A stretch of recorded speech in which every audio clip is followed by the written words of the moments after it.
I'm thankful for him. I'm thankful for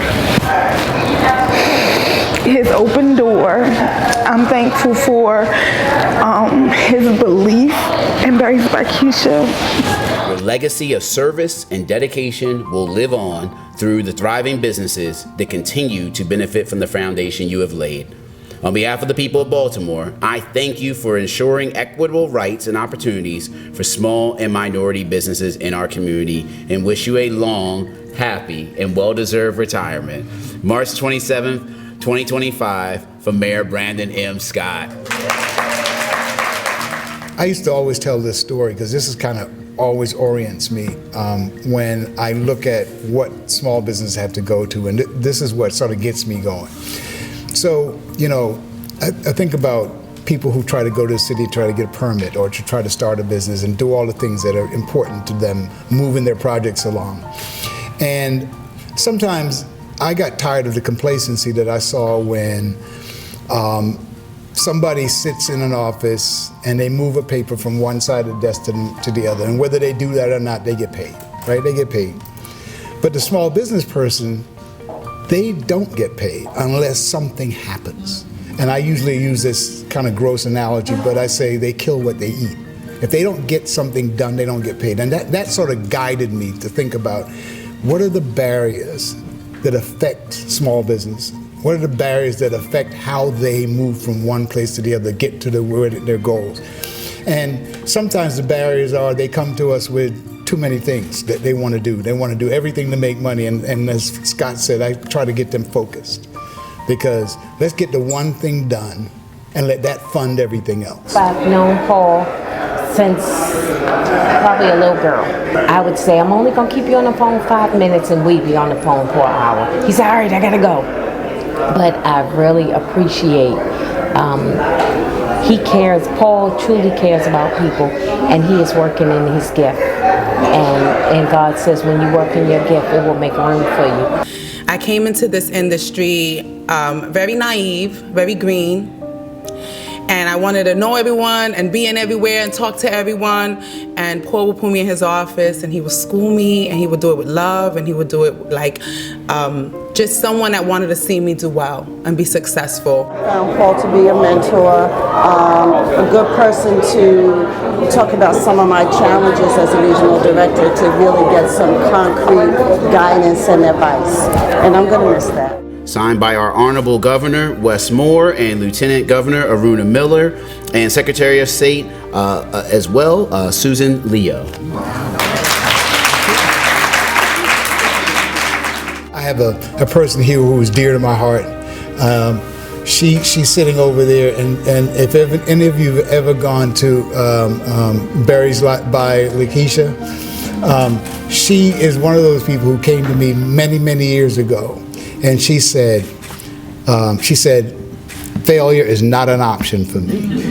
And so we had to figure it out. And I still, we still talk, and she comes with a new project, and I said, wait, hold on, let's just.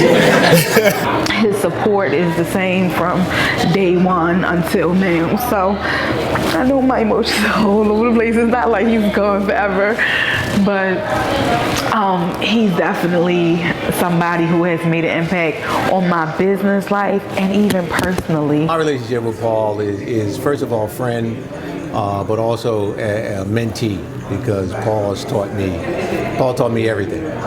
In terms, I came from being a business owner, working for myself, and Paul showed me how to reinvent myself.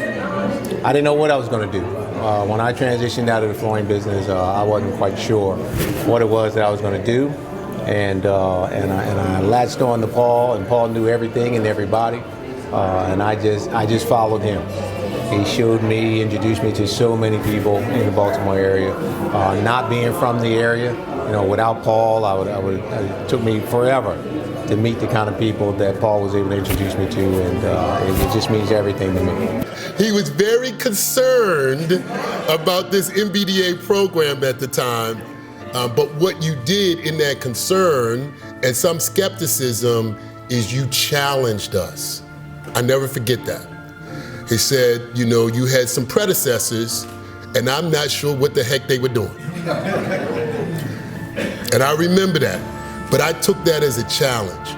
Thank you for challenging all of us in this work that we're attempting to do to support small, minority, veteran, women, just businesses, period. You've exemplified that for the entire 30 years that I've had an opportunity to watch you. As far as I know, Paul has never been a professor, but ever since I've known him, he has been an educator, be it business development, be it finance, be it real estate. All I've ever seen is him extending that hand out to teach those, to help build others. He has been fully committed. You know, I've only known Paul for about 10 years, but as I understand, his work goes back almost to before I was born. So to have such a pillar of the Baltimore City community, the business community, just a good person to earn his due and take his time off to travel, do his photography, enjoy himself with his family, it's an honor.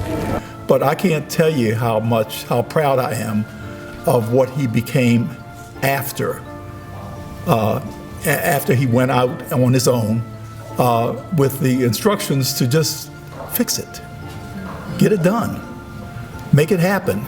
Working with Paul has been a pleasure. We definitely had a surprise encounter initially to bring our teams together, but professionalism prevailed. Our desire to help the business community, to help small businesses, really is what got us to a place where we were able to be successful. So, Paul's a quality public servant that really knows about making sure we're putting the mission at the forefront. So I'm real appreciative of the time we've had together. And I'm going to miss him being part of the SBA, but like I told him, he is not getting rid of me, so I'm going to call his phone and text his phone because I just am.